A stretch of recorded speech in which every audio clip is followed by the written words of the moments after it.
Well, well, well. Chapter 87 came and went, and it's really cool. Really good setup. We finally have met them all. There's more mysteries and a mistranslation. And it's about, someone's eye turning a different color. I'll talk about it when we get to there, but we got chapter 87 titled Phantom. Or Phantoms? Phantoms, yes. Chapter 87 Phantoms. And damn, Hokuzono is cooking. Like, genuinely. I remember last chapter, it's like, is there going to be a bloodbath or a setup? And I'm very happy it is more of a setup rather than just the Sword Saint getting up and just killing everybody, which a lot of people expect the series to do. It's like, I don't know, man. That's pretty generic. This series is not generic in the slightest, especially now. Like, at the beginning, you could say whatever, I remember those days when the leaks of the first chapter came out and we saw Chihiro, people saw water come from his sword or his katana, and everyone's like, it's a Demon Slayer knockoff. And it's like, no, dude, he's summoning goddamn fish. How is this a Demon Slayer knockoff? Like, I remember those days. Nonetheless, it's enough reminiscing about the past. We have chapter 87. End of chapter 86, the Sword Saint stood up. We got a glimpse at the past. I'm trying to think of other stuff. And Samura is fully opened his eyes, and he's going down the right path. Basically, the fastest way to sum it up. He's everyone, Iori, the Masumi, Chihiro, brought him out from the darkness to put him back on the path that he needs to be on, which is taking care of Iori, and also in turn helping Chihiro, confront the malediction, not just doing it by himself and dying alone, thinking he deserves to because of his sins. And yeah, last episode I did talk about, the malediction. I did get stuff wrong. I cut a whole portion of the video for chapter 86 talking about the malediction. I was saying all these theories like, what if, so he killed 200,000, what if he didn't kill them all? All I remember is Yura saying roughly 200,000, and that's all I could remember, so I just assumed 200,000 was not all, but it is very much set up to be all of them. But we'll see. Like, genuinely. I did miss that. I do apologize, because there's a lot of cuts in that video that I'm like, damn, I was so confident of something that was already proven wrong. You know what I mean? Like, I was just factually wrong. And yeah, it sucked to cut that out, because it was fun to talk about, but yeah. I'm still curious about the malediction, though, if it was a 1 second thing, or when they were battling him, the malediction was slowly taking over the island and killing everybody, and then once they finished, it's like, and once they defeated him, it's like, oh crap, it's over, we failed to stop him. Or if it was one of those things where he did the malediction and then they fought them, he killed all 200,000 and then they confronted him. Either or, we'll see in the future, because we better get a flashback arc. That'd be crazy if we didn't get a whole arc about that war, the beginning of it, the middle, and the end. You know what I mean? We don't need a whole, like, who knows? We might get a Swordbearer assassination arc, length arc. It's not even over yet, really. But who knows? Maybe it'll just be quick glimpses, but nonetheless, enough yapping. Let's get on with it. So the chapter starts off with this Kaminabi member going through files, going through the backlog of, I'm guessing, past events, whether it's crimes, anything to do with the government, and he takes out a book regarding Kunishige's murder. And he opens it, and it says, 15 years after the war, Kunishige Rokuhira murdered. And he's reminiscing about the information that Chihiro told them from Hirohiko, and they have nothing. He opens the book, and the page is like basically a quarter full. It's like, Kunishige got murdered by people that we don't know, and there we learn they're phantoms. They look at them as phantoms, because he says members whose names are not in the family registry and sorcery from outside of the dominant lineages. That's very interesting, and we get a glimpse of Chihiro's little short. These swords have to have a name, but it's like the shorter version of a katana that they use, and just in case of like their sword breaks, they have another little blade on them, back in the day with the samurai. And I'm like 99% sure it's the one that Chihiro stabbed into Yura's shoulder in the Rakuzaichi, and then he had the dip when Hiyuki appeared. So no DNA match, which is very, very interesting. A lot of people are theorizing of what Yura is. I'm not a person that says, like, it's 100% this. I see a lot of people saying it's 100% him being a puppet, and it's like, I'm just gonna let the story tell itself. I like to say, it could be this, or it might be this. Imagine if it was this. Like, I'd rather just let the story tell itself than be confident, because nothing wrong with being confident, but I've said before in the last video, or at least I think I did, I remember the days when Hiyuki was introduced, everyone was confident they were going to die the next chapter. When Hirohiko was beaten and got his arms cut off, everyone's like, oh, he's dead, let's stop paying attention to him, he's obviously dead next chapter, he's 100% dead. When Samura was introduced, everyone said, oh, the people attacking the temple, yep, it's death flags, this cool character Samura is going to die next chapter, it's so obvious. And he became one of the most important characters of the whole arc. Like, it's nothing wrong with being confident, but I would rather let the story tell itself than jump to conclusions so fast, especially with Yura, where I'm like, there's a lot of things it could be. I'm not cementing one theory. I like to talk about multiple theories, but that's just me. If you do you. I'm just some random schmuck on the internet. But we get more glimpses. Yeah, the sword has the DNA of Yura, nothing.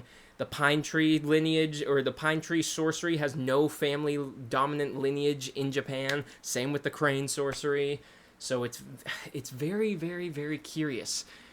Because I did see a theory about the Hishaku members all being raised by Yura, picking them up as kids, and then, he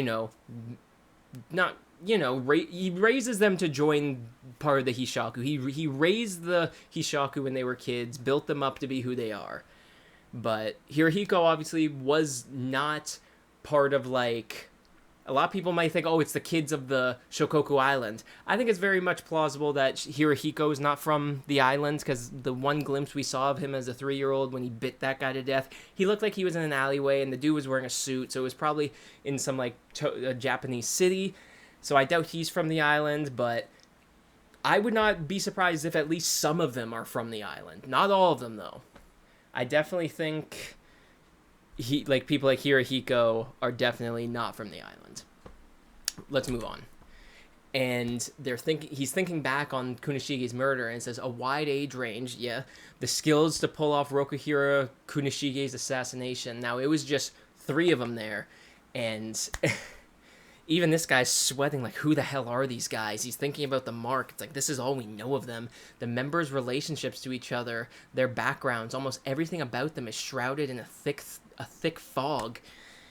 And it's just, chapter 87, Phantoms. Because that is such... Imagine being so cold and, just so good at what you do, they just consider you a phantom. You don't even call yourself a phantom. That is badass. And then we cut to the Kaminami headquarters, underground level 1, the threat elimination grounds where Azami is, and the samurai Hishaku member is pummeled into the ground. He's clearly not as damaged as those brothers were. Azami popped those dudes' head. He punched their heads till they explode. Like, the power he had in his punches popped their heads like balloons. While this Hishaku guy is clearly just very much just pummeled into the ground. He hasn't lost his head. He's lost some blood, but he's clearly out of commission right now. And Azami's looking at me saying, creepy, something feels off. And he's just staring at him, and I agree. When I look at this guy, like, obviously he did get off screen, but I don't think he's dead. In fact, I think this dude is like a puppet or a zombie. He's faceless. He doesn't really say anything. Like, Azami's getting weird vibes from him, and he's thinking... the guy saying 3 enemies have entered, the other 4 have yet to be. He thinks they still haven't come. They can't get down below without passing through here. Don't tell me. Yeah, this was all just a distraction pretty much. But this samurai Hishaku member, I am so interested about. If you've watched Game of Thrones, you know who the mountain is. And you know what happens to the mountain. And if you don't, this is a spoiler. So, sorry if you haven't seen it. But basically, the mountain dies, and the alchemist turns him into a zombie, and he wears the helmet, and all you can see is, like, the zombie eyes, like, the purple skin. He's invincible. He follows all orders, and he's an invincible warrior. I think this is the same type of scenario. I have a feeling if a zombie leaves this place, he's like, okay, I won. I gotta get back in there. I gotta help them, because they're obviously going to infiltrate when I was dealing with this guy. I have a feeling when Azami leaves, we're gonna see this guy just pop back up and just rise. You know, maybe his arms like go back into place, and I have a feeling this dude's a mindless puppet, or like a zombie, just a hulking beast that just follows orders. If you've seen Full Metal Alchemist, think of Sloth, but instead he doesn't have like, you know, he talked like in a very specific way. Think of Sloth, but if he didn't talk, he just followed orders and he just like a zombie. That's what I think this guy is. He's faceless. He takes a beating. He's clearly not obliterated like the two brothers were, just like I said. Like, I have a feeling this dude's just a punching bag that can just... It's just an immortal soldier, something like that. Now, how did he get made? Who knows? Maybe it's a sorcery. Maybe it has something to do with Yura. Who knows? We're still way too early. But, yeah, I don't think this Samurai Hishaku member is out of commission. I think he's going to get up. And he's just going to keep moving forward. And if that is the case, that's terrifying. How do you beat this guy? You need a lot of power, because it's not, like I said, Zombie popped those two guys' heads. Like, and he was probably fighting at full power, too. Or did he use his sorcery? Maybe he put this guy under commission before he could even use his sorcery. But it's very, very, very interesting. But then we cut to Uraha, with Hakuri on Underground Level 5, and they're still fighting those two commanders. I'm pretty sure they're commanders. I remember Kudo said that they command their own unit, so I'm just going to call them commanders. If they're called something else, please tell me in the comments down below. And he's thinking back to what the Hishaku always do. They always use pawns, and they don't risk themselves. They let the pawns do the work, tire everyone out, and then they come in at the end to finish their objective. Because it's not the fight that they want, it's finishing the objective that they want. And he's thinking back to his team back at the hot spring and how they kind of got, you know, blindsided, where it's like, oh, we're going to beat all these guys, this is easy. And then Hirohiko comes in and just butchers all of them.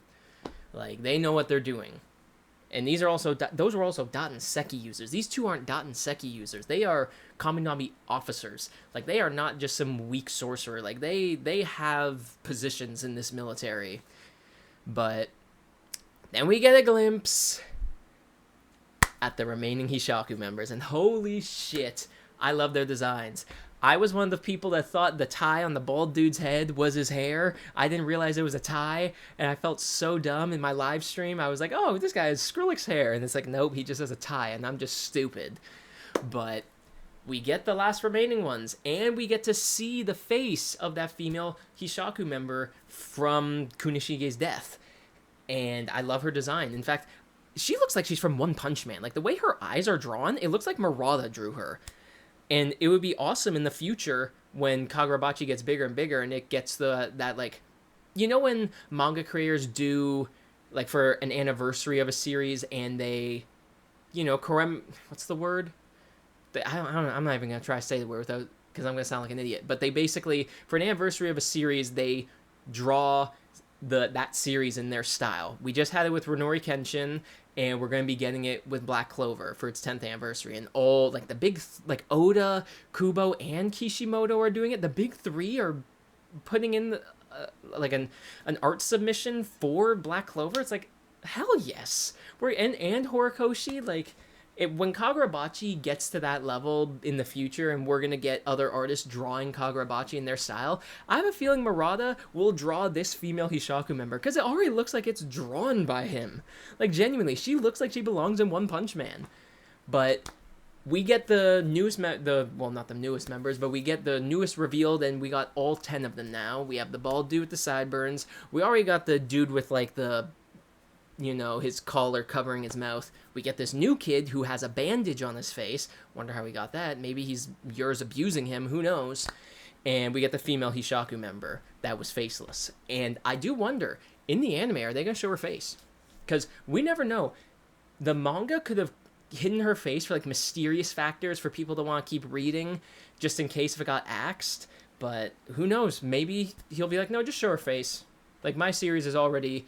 you know, gotten to a point where it's successful and I get to do what I want. I don't need to be nervous about the ending. Like, you can show her, but we'll see. It still adds a nice mysterious factor to it, but I'm very curious what will happen.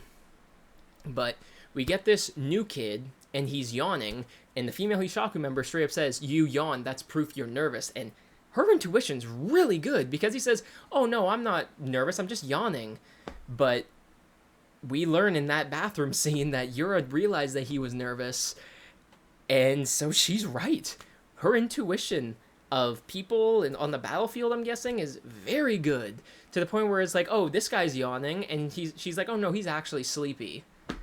And Yura appears, and she just straight up snitches, like, yeah, he's nervous, the kid's nervous. And even like the collar Hishaku that's covering his mouth, I think he's one of my favorite ones, because he's very neutral. Like he's not a person that dunks on other people. When I'm trying to think of the word, he's very optimistic and understanding. Like when Samura first appeared, when he was healing Hirohiko's arms, he was very like, okay, he knew what was up. He was thinking the plans. He's thinking why the situation's bad. He understands what situations they're in. So he's very level-headed. And I think he's probably one of the smartest ones, because we do see later on him doing the Mandelas to teleport, and he knows healing. I have a feeling he is, similar to the Masumi, because remember when Kudo was showing Hakuri the library, and he was talking about the Masumi, how, they studied everything in here. To be a Masumi, you have to be, like, very intellectual with the sorcery world. You gotta read and study all these books. What if he's on that same level, too? Because he seems very intellectual with everything. He seems very smart. He knows a lot. So I'm guessing he's probably the smartest one. I would think so. Like, in terms of sorcery, maybe not in terms of planning. Like, I think Yura and the Hat Guy are definitely, like, what's the word? The masterminds behind, like, all the plans. Because we see the Hat Guy, like, they already set up all these Kamunabi officers that betrayed so they can free their family and save their family. It's like they were thinking so far ahead. But this collar guy very much is intellectual in sorcery. And I'm very curious on what his sorcery truly is, or if he's just like a healer or in the support, where he doesn't really like have combat abilities. He's very much like, like the technical guy, where he knows how to do everything that's like important for the group. I'm very curious. But this kid emphasizes that he is not nervous, and Yura looks over to this guy, old dude, at like the front desk. I don't know. It's like a front desk of the hotel. It has a lamp and everything. Like, I wonder what he does. And he goes up to the old man and he says, "Would you mind pointing me to the restroom? You're Kamunabi staff, right?" And the old guy's just sitting there. It's like, yeah, that's why I'm here. He reminds me a lot of, if you played Undertale, I forget the turtle's name in the cave, where if you do the genocide route and you have that conversation with him, and he's very like, yeah, he's old, he's seen threats, he's not scared of you. Like he reminds me a lot of that. I think it's like Mortimer. I'm probably wrong, but if you played Undertale in the genocide route, you'd understand what I'm talking about, and that discussion you have with him. It's very similar to this, in my opinion. And Yura confronts the old man and says basically there were others on the way here, but they hid. And this old guy's like, yeah, they were advised to. And he's just standing his ground next to the leader of the Hishaku. And he straight up says, what, you aren't afraid to die? And he says, not in my age. I want to get a look at the guys who killed Rokuhira. So it's like, oh, shit. Like, he probably respected Rokuhira a lot. And Yura's just like, and what do you think? He's just confronting this old dude. He's just having a conversation with him, like, genuinely asking his opinion. And he says, there's not a lot of surprises at my age. I was hoping to see some rare monsters. Too bad. You're a bit tougher than the average thugs, but nothing out of the ordinary. Phantoms? Hardly. Just crafty and good at sneaking around. I have nothing to tell you. Proceed to the threat elimination grounds. And Azami, and he probably already understands what's in the threat elimination grounds. He probably expected his samurai soldier, I'll just leave it at that. He probably expected him to lose. Because like I said, I have a feeling if Azami leaves to go help the others inside the base, he's just going to get up like nothing happened and he's going to continue on with the mission. He was probably just a distraction. And there is a lot of stuff that I saw where people are like, wait, they detected this many, but there are this many here, so maybe that samurai guy is not even alive. What if he's just a mindless sorcery puppet? Or an actual zombie, akin to the Mountain in Game of Thrones, which would be interesting. And I'm curious on how he fights, because he doesn't even have a sword. I would expect a samurai soldier to have a sword, but hey, who knows? Maybe he just uses his fist. Maybe he's waiting to get an enchanted blade. Imagine a mindless zombie that can't die wielding one of the enchanted blades. That would be insane. And Yura, basically, after that smug comment by the old guy, he pulls out a yen coin. He says, well then, here's an idea. I'll toss a coin. If you win, you'll direct me to the restroom, okay? And the old guy's like, and if I win? He said, you can take my life. And even the old guy's like, what? And Yura picks up a unsheathed knife, and he said, I'm the ringleader behind Rokuhiro Kunishige's assassination. If you win the coin toss, you'll go down in history. And even the old guy's like, why would you want to do that? What is happening here? Like, why are you putting your life on the line to go to the restroom? Like, what the hell's the matter with you? And Yura just, like, basically says, we're about to risk our lives. Before we do, I'd like to relieve myself. So it's like him going to the bathroom, like, this is just a normal discussion. He is not, like, really threatening this old guy. He's just trying to show him, like, just show me the bathroom. And if you win, you kill me. You know what I mean? I just want to find the bathroom. I do nothing to you if I win. I just want the bathroom. Like, you straight up get to kill me if you win. And the old dude just straight up, like, find the bathroom yourself and leave me out of it. But he already flips the coin, and he puts it on his hand, and the old dude's just staring at it, and he says, tails. And Yura opens up his palm, and it is heads. And the old dude was probably like, holy shit, he won. If he wanted to kill me now, he would. If he said, if I win, you die, I'd be dead right now. So it probably hits him like a truck of the realization of him actually winning it. It's like, okay, he's not asking for that much. Like, if I won, I get to kill him. If he won, I just need to tell him where the bathroom is. It's like, imagine if he said, I die. Like, and we get this glimpse of this, like, temple. There's a post by Kagurabachi Brazil that is I'm going to talk about this segment right here in the mistranslation, but it's this, like, temple-looking thing with a shadow. It's like the shadowy, dark temple, and it zooms into something in the middle.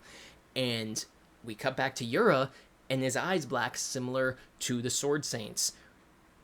I'm very, like, I have a lot of theories about this. A lot of people are just jumping to conclusions, says that he's just, like, the puppet for the Sword Saint, but I don't think so, man.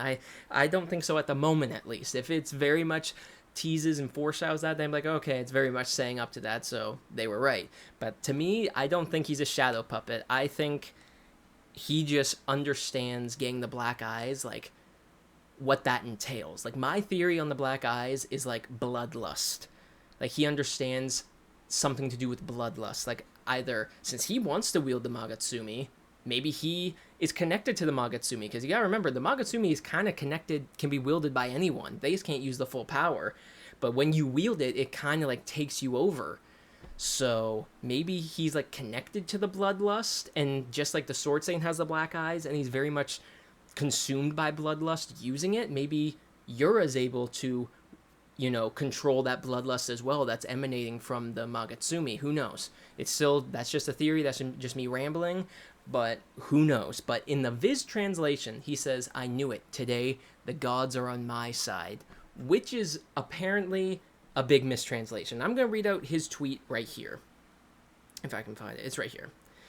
And follow Kagurabachi Brazil on Twitter. He is, like, the mega fan of Kagurabachi. He talks about everything related to, like, merch, the sales of the volumes, it getting a color page or on the cover of Jump, the mistranslations, the lore, his theories. Very, like, he is one of the best creators. I'd consider him a creator for Kagurabachi.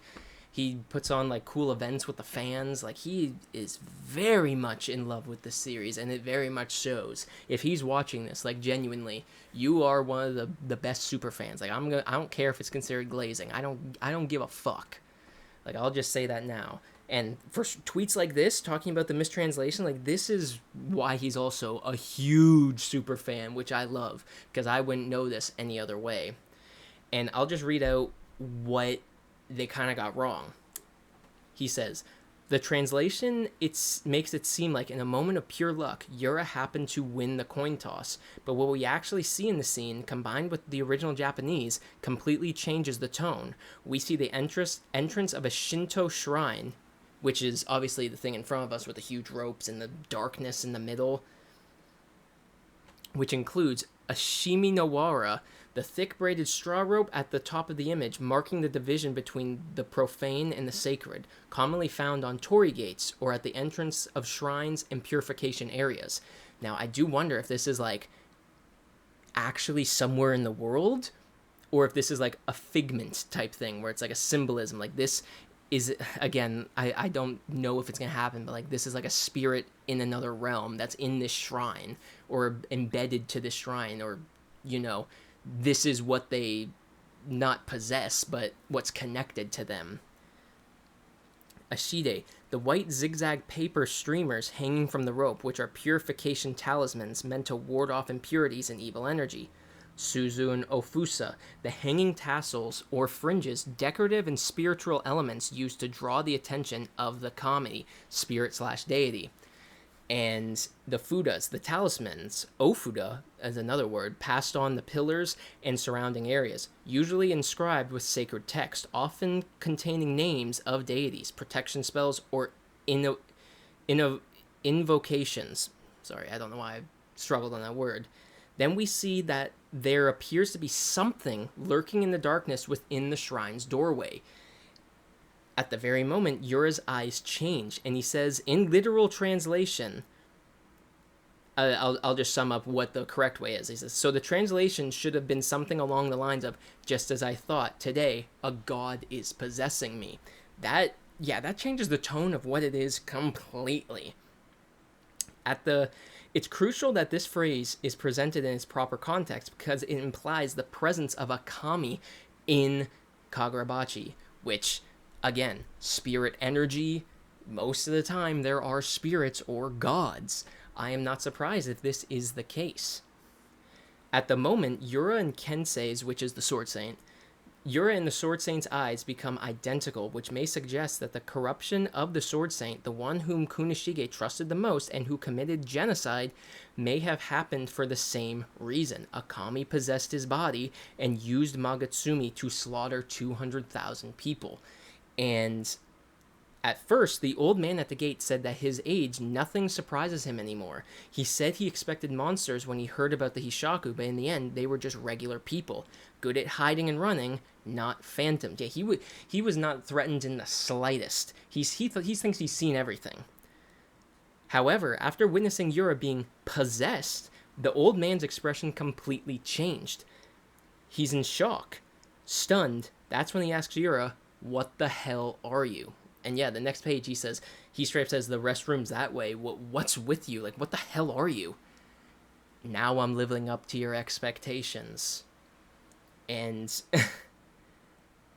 and Samura then asks if, no, Yura, he meant to say Yura. And Yura then asks if he lived up to the old man's expectations, especially since the old man said at his age few things surprise him. The context is extremely important. This should not be treated as mere luck. Absolutely not. Yura was truly testing whether the kami was protecting him. He put his life on the line with the coin toss. Had he lost, the old man would have killed him.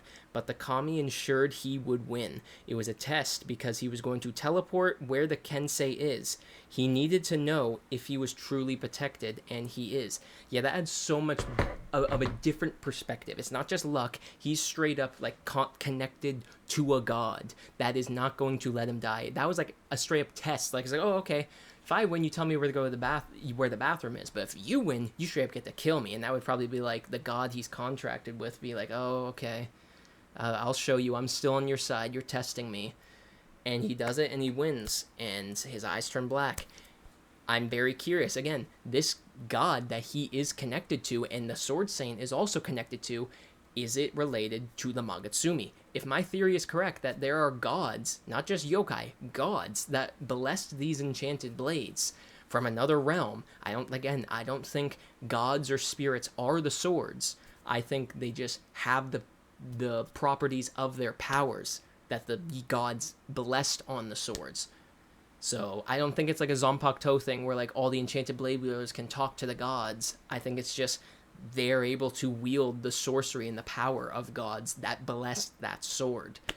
And if that's the case, maybe the Magatsumi is the one god that straight up did get fully connected with the sword. And maybe like he fully connected with the Sword Saint? What if when his eyes go black, that's like the Magatsumi fully taking over, that deity fully taking over, and now he's connected with Yura as well. These two, it could, people series could be correct that he's just a shadow puppet, but I don't think that's the case. I think Yura would not need to be a shadow puppet. I think if he was going to be a shadow puppet and the Sword Saint was going to do what he did to Kiora, where he kind of tried to take him over, Yura would probably be like, no, you don't need to take me over. You getting freed is part of my plans. Just lend me, the power. Like, connect me with that power. That's all that needs to happen. I'm on your side.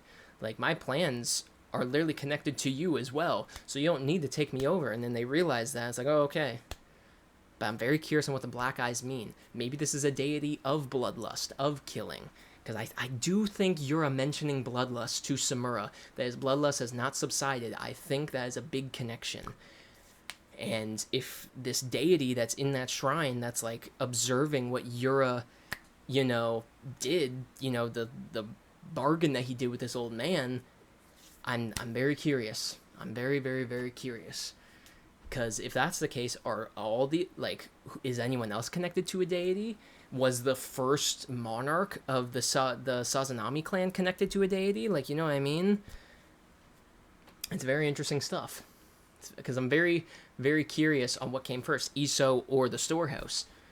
Because storehouse could be a blessed thing of just the chosen one, where they pass on the blessing of a deity to, the correct, who they want to pass it on to in the Sazanami clan. But Hakari got it because he was truly blessed. It was not just the storehouse. Like, he got both. So, I'm very curious. And if this is the case, this is the teasing portion of the spirits and the gods and stuff. Like, I highly doubt next few chapters we're just going to get the reveal why all the gods are here, all this and that. No, they're setting it up. And it goes to question, what was on Shokoku? The Dadanseki came from there. If the Dadanseki are connected to deities, did Yura want to get them killed? Like, I wonder, is Yura part of that royal family? And the Hat Guy, are they both part of the royal family? Did they also see a prophecy of Shokoku getting hit with the malediction and nobody did anything? I wonder. Is that prophecy even real? You know what I mean? Like, he could just be playing the long game and just tricking everybody, and it would make sense because from obviously all that we know now, the reason he might have went to Samura is because he had a kid. He realized he just built his relationship with his child and was going to take care of her, and that's when he stepped in. And he basically took him from that path to put him on the future that they are considering. It's like, we're here to talk about the future.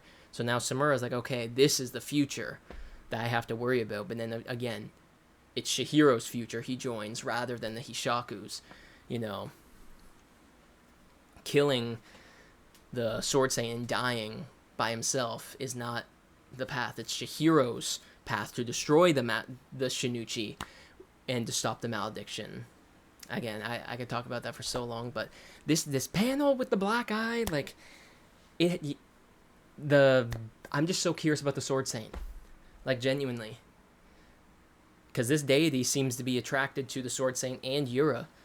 They both, like, it's, to me, that's what it seems to me. Again, it could just be a puppet. I doubt it. Yura would not need to be a puppet. But them being Shokoku Islanders is also very interesting, because if that is the case and they are part of the royal family, again, like I said, did they predict the malediction was going to happen? And the royal family might have laughed at them and said they're idiots, and they're like, oh, fuck all of you. I don't care if you die. He went up to Samura's like, the sins of the Sword Saint killing roughly 200,000 people. It's like, yeah, I know the truth. Yeah, you gotta listen to everything I have to say. Yeah, I know the truth. But in reality, he probably doesn't care that they all died. He gets to use those deaths against the Enchanted Blade wielders and the Samura to get him on his side and to do his bidding. With the Pinky Promise. We still don't know what the Pinky Promise does. Like, do you die? Do you, like, lose the finger if you break it? Or does it just break on its own? Like, similar to Hunter x Hunter with, like, Gon and Wing, where it's like, if you use Nen, this thing will snap, and that's it. It's not like you'll have a repercussion. It's just, I know you broke the promise if the promise thread breaks. It's just similar to that, but I would expect there would be, like, a toll. I'm just rambling and going off topic, but this whole thing, especially with that mistranslation, I really hope they fix that, or some really good translator does a fan translation. I'm normally not on the side of fan translations because there's a lot of shitty ones out there, especially by certain people that kind of just get a new series, translate it really fast and shitty just so they can get it out first. Happened to Gachi Yakuda, happened to Blue Lock, and it was garbage. If you know that translation team, like, they couldn't even get the cleaners right. They said it was the janitors. They said heaven instead of sphere. Like, these people just push out shitty translations to be the first ones out there. That's it. They aren't trying to be, like, actually consistent, actually accurate, which is a shame because a lot of these people on Twitter that, like, talk about the faulty translations of the official, it's like, damn, either make your own fan translation, or why doesn't Viz hire you? You know what I mean? You're doing better jobs than the people, which gets me nervous because, like, look, the time is nigh of the last chapter of the Sword Saint standing up and saying that. Like, it's whatever. The real translation is just him saying it's time. Like, that's what he said in the Japanese. He did not add some medieval wording. Like, and it's getting me nervous that I really hope that that's just what they thought the translation was, but rather them not going, oh, he just says it's time? No, I'm going to change it to the time is nigh to make it more interesting. It's like, no. I love Kagurabachi, and I'm reading this Kagurabachi, the story by Takeru Hokuzono. I want to read the story by Takeru Hokuzono. I don't want your little ad-lib to it, your version of it. Like, no, you should not be a translator. You should be doing accurate translations, not adding to it what you think is interesting. I don't need some Jello Apocalypse garbage. If you know what I mean, search up his translation problems, because holy fuck. Getting people like that is a travesty. Now, I'm not saying this person is on that, but it just makes me nervous that, John Wary with the Jujutsu Kaisen translation, it was probably just him doing Google translations, or him genuinely not knowing what to do, and just like, I think it's this. But this, I'm really nervous that we're going to get the Sword Saint talking like he's from medieval times, when in the Japanese, he's just talking sinisterly and talking normally. But they want to spice it up and make it cooler, or do, it would be more interesting if he said this. It's like, no, I don't give a fuck. You're not writing the story. I want an accurate translation. That was a little rant. I'm sorry. Let's continue on with the chapter. But yeah, he got possessed by a god.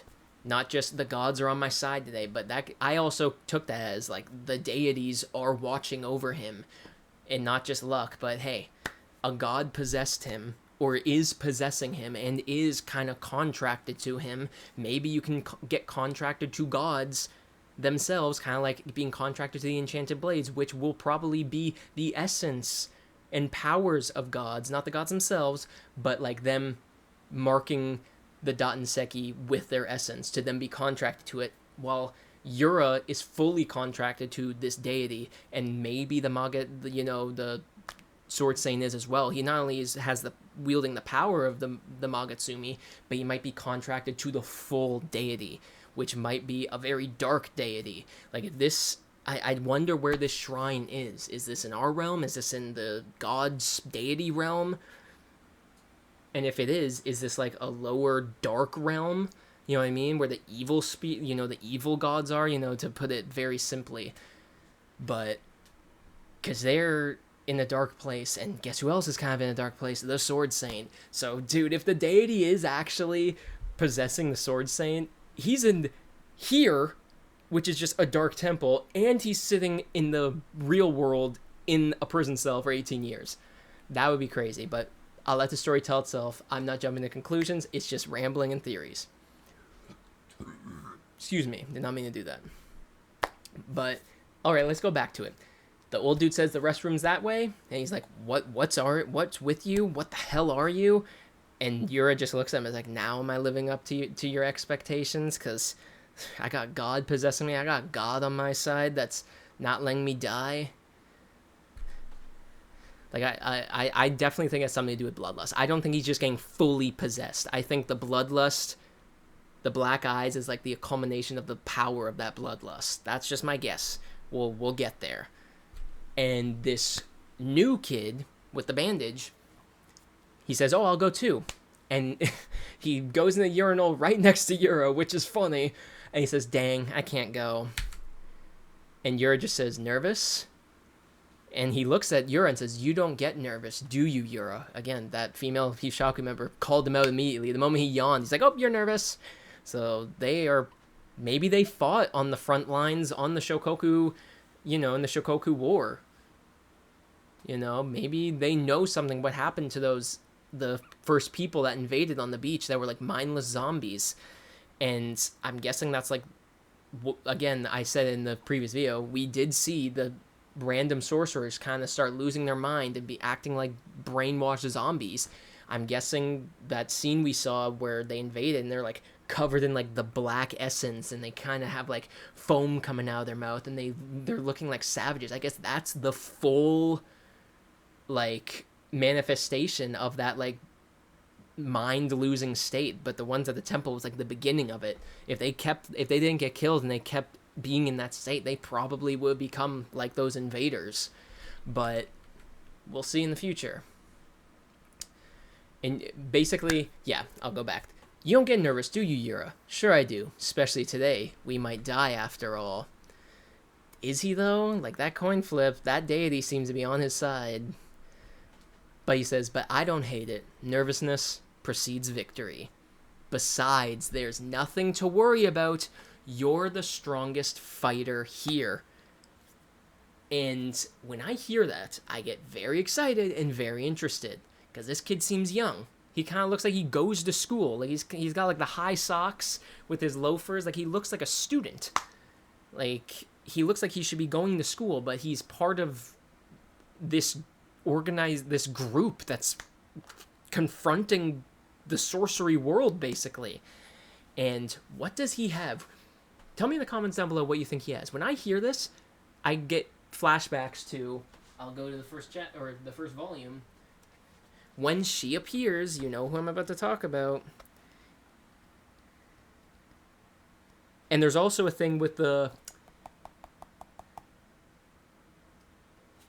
I forget what he summons. The flat top guy that was going after Char. He doesn't last long. So, and his ending story is actually very fucked up when he blows himself up along with his sister. I forget. It's in here somewhere. Sorry for... I just gotta get it. Whatever. And before I talk about that, before I get to you-know-who, there was a scene I also saw in this volume when he's getting interrogated. And Shiba asks, where's the other enchanted blade? And the flat-top guy says, if I talk, we're both dead. I'm warning you, just hand over the kid without any more trouble. You don't want to get mixed up in this. The power behind this is far greater than you can fathom. So is that just related to Sojo? Or is that fully related to the Hishaku?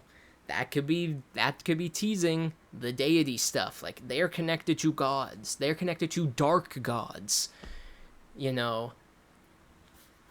They are going to be unstoppable once everything gets set in motion, and we're probably almost there. But when I hear this person, or Yura, tell him he's the strongest fighter in the Hishaku, I immediately start thinking about... Is it actually not in this volume? No way. She has to appear. There's no way she doesn't appear. I could have swore she appeared in Volume 1. Is it actually after all the Sojo stuff? It is, yeah, it's the beginning of the Rakuzaichi. I'm actually so dumb. I could have swore she appeared in Sojo Arc. I'm sorry for delaying this so much. But, like... I also just love this discussion when Kunishige tells him that you shouldn't want to be like me. And he said, you're logical like your mom, Shihiro. You're so serious, and that's why you get all like this. It's great that you're so serious about what I teach and you and all. I appreciate it, but don't get too fixated. If you try to always follow in my footsteps, it'll be a waste that you were born as Shihiro Rokuhira. And that just hits so much harder when he considers him his guiding light, and he made the intent to confront the future with Shihiro. And be more flexible, like, oh my god. Beautiful. Okay, I gotta get the Hiyuki, because I'm fucking wasting time. Obliterated. If you you probably know who I'm talking about that gets obliterated. Okay, here we go. When she appears at the end of she's literally the last page of this goddamn volume. I could have just switched to that. Now, okay, Hiyuki. Or wait, no. Now that we know Hagiwara's troop was outgunned, we have to hold back against the enchant. There's only one individual who can combat. We'll send the Kamunabi's strongest fighter, Hiyuki. That's what they called her. And him saying, this guy is the strongest in the Hishaku, do they have a similar ability? Because Hiyuki is very much, seems to be connected to a deity or a yokai with the flame, with Rikuo / Flamebone. Because when she summons stuff, it's not like, oh, I'm activating my flame arm or I'm activating the fire ribs. She's straight up saying like ribs, like calling the Flamebone, saying summon your ribs, summon your arm. So does this kid have a connection to a yokai or deity like that? I very much wonder. Are we ever gonna see Rikuo fully summoned? I wonder. Imagine if she fights this guy. Both of them have a similar type of power where they summon like a deity or yokai, and that would just be so cool. That would be a crazy fight. I'm not gonna lie. To show off these two, to show off this type of power. Summoning a yokai or deity and then fighting, it would be like, okay, this is a new type of power system. There's sorcery and then there's this, and I'm calling it. I think he's gonna have a similar power where he gets to call upon something. Don't fall over. Okay, I don't think it fell over, but Yura telling him he's the strongest sorcerer kind of puts more pressure on him. He's looking straight ahead like, oh shit, he expects a lot from me. And I wonder where we get this kid's name. I'm very curious. And then we got the popped collar guy. He says the inside's intact. There's confusion, but even with all this, I can only create the tiniest opening. There's no time to pick and choose our coordinates. We might end up face to face with the enemy. And holy crap, yeah, he's not wrong. And they're sitting there in like the lobby, sitting in the chairs, and we see him draw a mandala, which is like, again, I have a feeling he's the most intellectual one there. He has studied a lot. So I'm very curious to see how important he will be, because I have a feeling he's probably one of the most important members. And then we cut to underground level 6, the force field core, where the guy, sitting on that mat with the thing on his head, surveying the area with the water under him. And Yura says 10 seconds, 9, 8, and we see one of the masked people around that pool of water with the guy in the middle looking at the clock, because he knows it's like, okay, I gotta lower this for a second. And Itsuo straight up says, like, what's wrong? Like, he catches on very fast. And he's sweating and saying, nothing. 7, 6. And he knows he needs to focus on the clock. And he knows he's getting focused on by Itsuo. So he's in a very bad spot right now. And Itsuo straight up says, you're concerned about time at a time like this? And yeah, Itsuo straight up is like, yeah, we got another traitor, because he was always about, at least tonight we're going to weed out all the traitors, all the baggage that these, useless pieces of garbage teaming up with the enemy are. We're going to weed them all out tonight. And not only that, there is one currently in front of him, and he is pissed. Like, you can tell in his eyes, like, oh, one of the people we need to worry about is right in front of me. 5, and he's like, I can't hold out, and he's undoes the barrier very fast at 5 seconds, because he is getting stressed out. And the guy in the middle notices, Itsuo notices, and he summons his prayer beads. And before, I was not expecting them to be this big. And it seems like, I could just be reading this panel wrong, but he summons the prayer beads as like a normal size, and then he shoots them, and they become big, and they wrap around. So they're kind of like prayer bead chains, floating prayer bead like chains, you know what I mean? Like, it doesn't come out of him, but he can like summon an object and use it and hold you, and it's actually pretty powerful. Like, he flies up into the air and hits the wall. So these things are probably really powerful and are very good at restraining. Now, is he also a chanter? I wonder. or if he straight up is just like, I summon prayer beads that can like entangle you. And they're probably somewhat indestructible. I would not be surprised. And Ichigo says, everything okay? There was a blip, but I restored it for a split second only. Yeah, and just like what the pop collar dude said, there's no time to pick and choose our coordinates. I can only create the tiniest opening.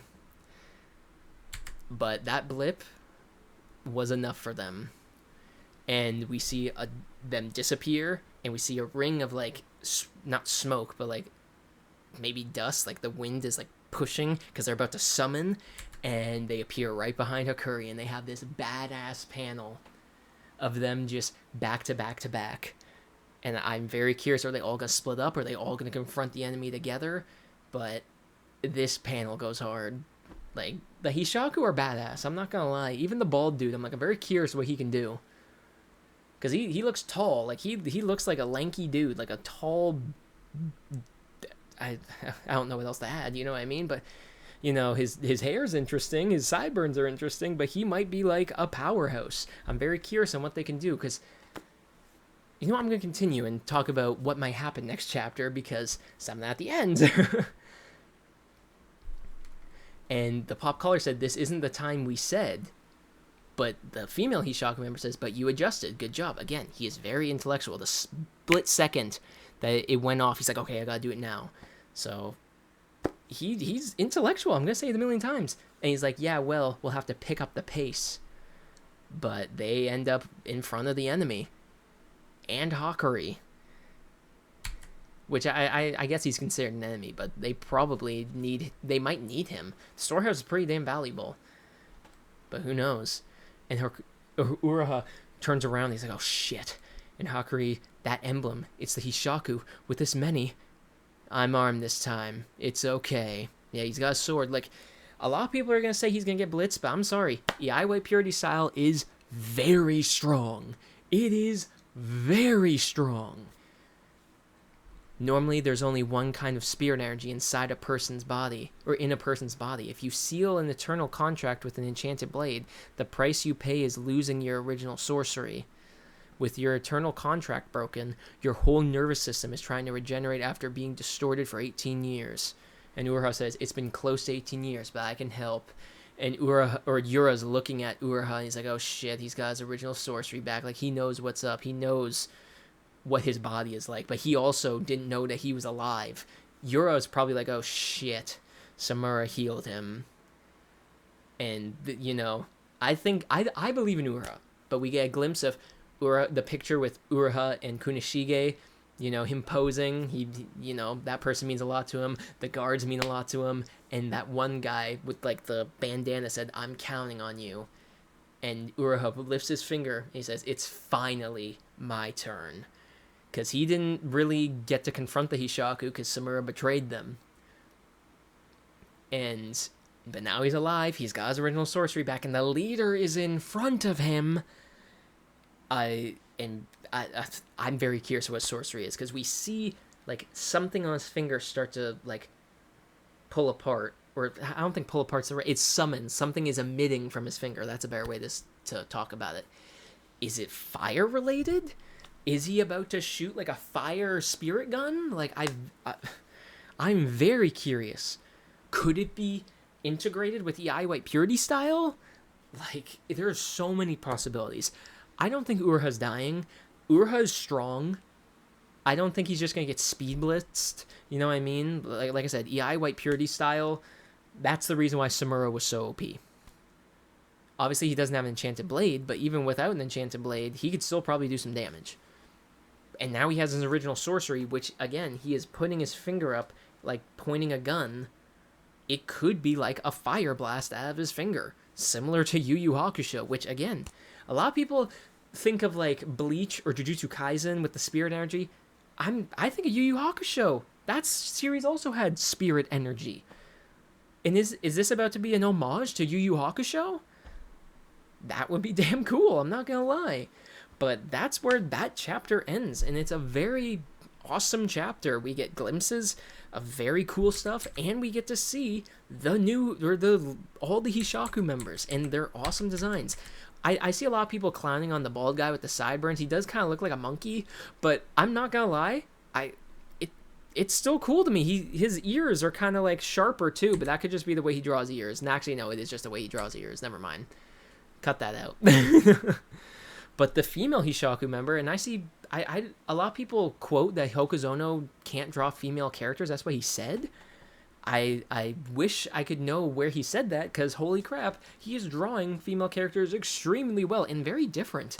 Like that one Kamunabi commander that Uraha and Hakari are confronting, her eyes were a lot different from this. Like, her face kind of reminded me of Nezuko from, or not Jujutsu Kaisen, Demon Slayer, when she doesn't have the bamboo in her mouth after you know what happens to her. She kind of has that same face structure. And this one, this female Hishaku member straight up looks like someone out of One Punch Man, which is, again, Murata. If in the future, when Kagurabachi gets all these, you know, collaborations, I don't think that's the right word, but, you know, a celebration of all these other mangakas coming in and drawing Kagurabachi in their style, I hope Murata draws her, because it looks like he's already drawn her. But there's probably so many characters that all these authors could draw, and it would look so damn cool. Like, who would Gege Akutami draw? Who would, like, I would hope Oda would go in, and Masashi Kishimoto, like, a little bit last year, recommended the series. I think recommended, like, volume 3, I believe? I think so. Yeah, Masashi Kishimoto said he likes Kagurabachi, so he would probably chime in and draw Kagurabachi in his style. I cannot wait for that day to come. And for the other way around, for Hokuzono to draw a character from a series having an anniversary. That would be awesome too. There are so many characters. Like, oh my god, imagine Gege Akutami drawing... Because sometimes authors draw a character from the series they're celebrating and drawing the series for, and adding maybe a character from their series. Imagine Gege Akutami doing Hirohiko and Mahito, like, back to back. Like, that would be sick. That would be a dream. Like, and someone needs to draw Yura, maybe Yura and the HISHAKU guy. Like, so many possibilities for an amazing art style for Kagurabachi for celebration. Horikoshi, like, who would he draw? And by the time we get there, there'll probably be so much more characters to draw that would look amazing. Like Sojo, someone has to draw Sojo. Or the Sword Saint. Like, or maybe just Shihiro. Shihiro would look cool in so many different mangaka styles. Like I said, I cannot wait for that day to come. But that's the end of Chapter 87 review. An awesome chapter, and I'm very excited. Like, what are the Hishaku going to do next chapter? Are they all going to blitz Hakari and Uraha, or are they all going to split up and one of them is going to face him? Who knows? Maybe none of them are going to face him. Maybe Uraha is going to be like, I can finally have my time to fight them, to confront them, and they all just split up. And it's like, oh, damn, they're running away, huh? Guess it won't be my time now. And we still have Shihiro and Samura appearing, and Shihiro seeing the female Hishaku member. Like, that would probably be an awesome confrontation, because she was, like, the person who did it. Her hand was on fire. She was over Kunishige's body. She was one of the three. Or maybe he's gonna miss her, because the three that were there, HISHAKU is not here. Samurai one, done. Female sorcerer might be gone by the time Shihiro gets here. He doesn't really get to confront the actual people that killed his father. It's just been Yura and Hirohiko, which are vastly different, because obviously one of them's the leader, and Hirohiko is a person that was clearly not involved, but he's still part of that group. But I'm very curious on where all these people came from, because if the theory of they were all kids either on Shokoku, or some of them, I think the case Yura, Hat Guy, they might have been part of the royal family. They seem like, you know, someone high up. I forget who was talking about it. I think it was OG Daffy. I think OG Daffy was talking about how Yura looks like Lucifer. And that would make sense. You know, someone high up. But who knows? And this kid, like, where did he come from? Where did they all come from? Because I think the bald dude, female Hishaku member, and maybe the pop collar guy, they were probably, I could see them being on Shokoku as kids and them taking them with them. But the actual youngsters, it's like, if you've watched or read My Hero, it's like, All for One with Shigaraki, like finding him and, bringing him up, being the part of his upbringing, being the way he is. It might be like that for a couple of them. But obviously, Hirohiko did not have anyone in his life, and Yura, most likely Yura, it could be the HISHAKU guy, came to him and said, I will, give you a reason to live. But it seems like he didn't really do a lot with him. Once he met Chihiro, that was like his first time. It's like, holy crap, this is the first time I'm feeling this. I have a friend. This is life, you know what I mean? Like, before, it was just my existence. But we'll see. And this kid being deemed the strongest one, do you think Hirohiko and this kid are going to have a rivalry? Because I don't know why, but I look at this kid and I can see him joining the good side. Like, I don't know. He seems very stressed out and nervous being part of this group, being called the strongest, being relied on, getting called out for being nervous. Like, it looks like he's in a tough spot. And maybe he will break out of that. Because Hirohiko definitely did not. He loves where he is. He loves where his life is headed. But now that, obviously, Chihiro kind of just backhanded him. It's like, I'm not interested in having battled to the death with you. Like, I don't even have hatred for you. Like, just, I'm trying to, save Samura from going on a death mission. That's all I care about. Like, you're just getting in my way. You're just another Hishaku member. You know what I mean? Like, he doesn't look at you any differently than the way he does any other Hishaku member. So I wonder what Hirohiko's arc's going to be. Is he going to be in the depression arc? Is that going to make him stronger with Kumiyuri? Like, I genuinely wonder. But so many things that can be talked about. But yeah, I think that's the end. Follow Kagurabachi Brazil to see, follow him, like his posts, because especially that one about the translation. I wouldn't talk about it if it wasn't for him. Hopefully this gets fixed. Like, genuinely. And I do wonder if this person in the force field core, is he going to burst into a tree? Because we got every other room, it seems, to have a tree burst in there. The manga room hasn't had one yet. Looking at the Sword Saint, but I letting this series cook is so much fun. Like, genuinely. And what is Uraha's power? Because it looks like his finger is, like, emitting either fire or, like, a bright energy similar to Yu Yu Hakusho.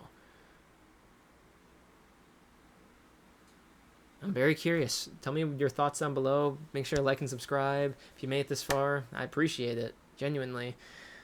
Talking about this series is very fun. But it was a fun video. See you later.